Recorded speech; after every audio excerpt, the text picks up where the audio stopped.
Okay, let's start with the next topic, which is called dimensional analysis. Don't let the name fool you. Dimensions are another word for unit. And so all we're going to be doing is taking a look at the units that go along with a different problem. In the last video, I mentioned the word conversion factor. And so now let's define that. Conversion factors are just when something equals something else. So, for example, $1 equals 4 quarters, or 1 quarter equals 5 nickels. That would be an example of a conversion factor. And hopefully you're familiar with that concept in your everyday life. Gasoline, the price of gasoline, $3 and whatever cents per gallon. Another way of saying that is $3.12 is equal to 1 gallon of gas. Or the price of milk, or any time that you're going to be exchanging one thing for another thing, that's a conversion factor. Alright, the next thing that we're going to talk about is called the given. Alright, the given is a piece of information that is not set equal to anything else, which means that it's not a conversion factor. It's used to start the problem off, and it's where the sig figs come from for your answer. And hopefully you've already watched the sig fig video, so when we're trying to come up with how many significant digits our answer has, you look at the given and see how many sig figs it has, and that's how many your answer has to have. Okay, so steps to successfully complete a dimensional analysis problem. First thing is you're going to want to put the given over 1. And remember, anything over 1 is still itself, so you're not changing the problem when you do that. Step 2, use any conversion factors that you're given, and also any ones that you were told to memorize or that you just know because you've lived on this planet. Like, for instance, 1 foot equals 12 inches, and so on and so forth. Step 3, stop when the last unit is the one that the problem is asking you to convert to. If the problem asks you to convert feet to inches and you end up in units of inches, then you're done with the problem. So don't keep trying to look for things to do. You're done. And then step 4, multiply across the top and divide across the bottom, and I'll tell you what that means when we work an example problem here in just a second. Alright, so here's a question. How many quarters are in $5? Okay, the first thing that we need to do is identify what's the given in the problem. Remember, the given is something that's not equal to something else. So for us, reading this question, it's obviously going to be $5. That's not associated with any other number. So you're going to put the given over 1. And make sure that you include the units when you do that. You're going to put this little dot, which means to multiply, and put another fraction bar. The next step was that you had to cancel out units top and bottom using the conversion factors that you have available.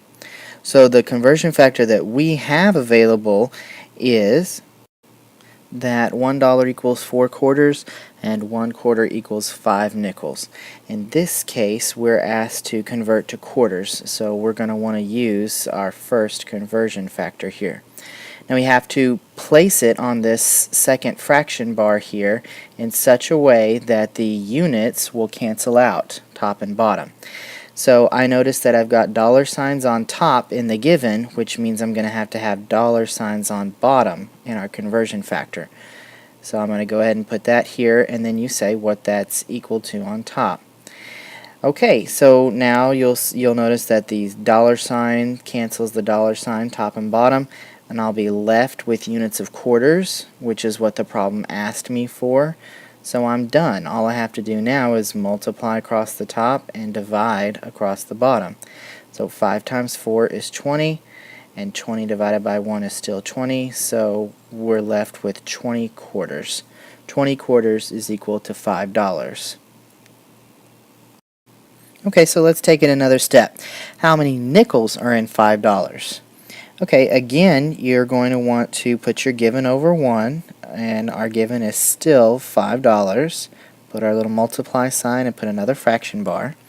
And we're going to have to continue to use our conversion factors. So again, our conversion factors were that $1 is equal to 4 quarters and that 1 quarter is equal to 5 nickels. Okay, so on this second step here, I still have to arrange the units so that they cancel out top and bottom. Since I've got dollar signs on top, I'm going to have to put dollar signs on bottom.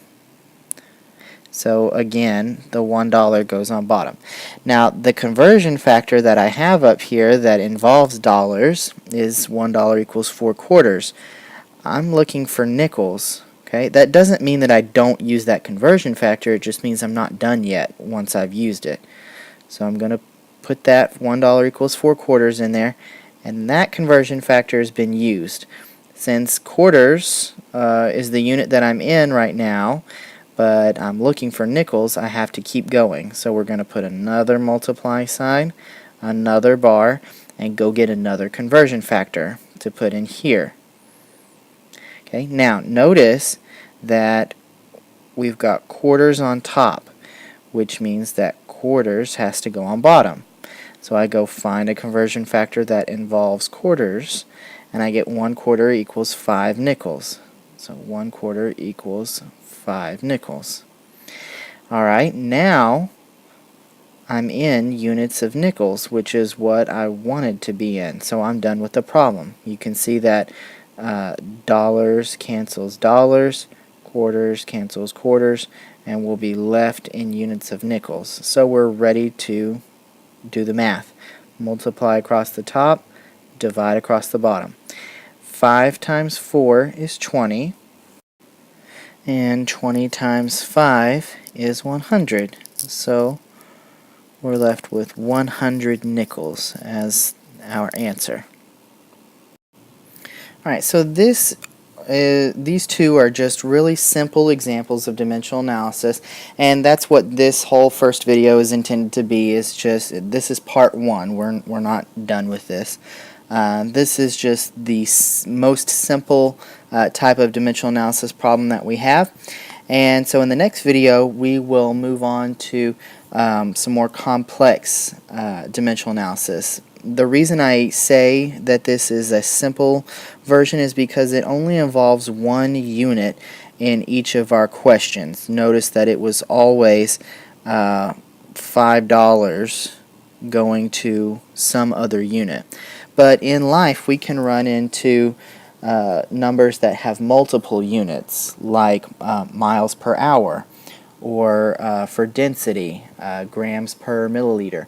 So those are what we call complex units when they have more than one unit that makes them up. And we need to learn how to handle those with dimensional analysis. And so that's next video. Alright, thank you for learning with me today, and I will see you next time.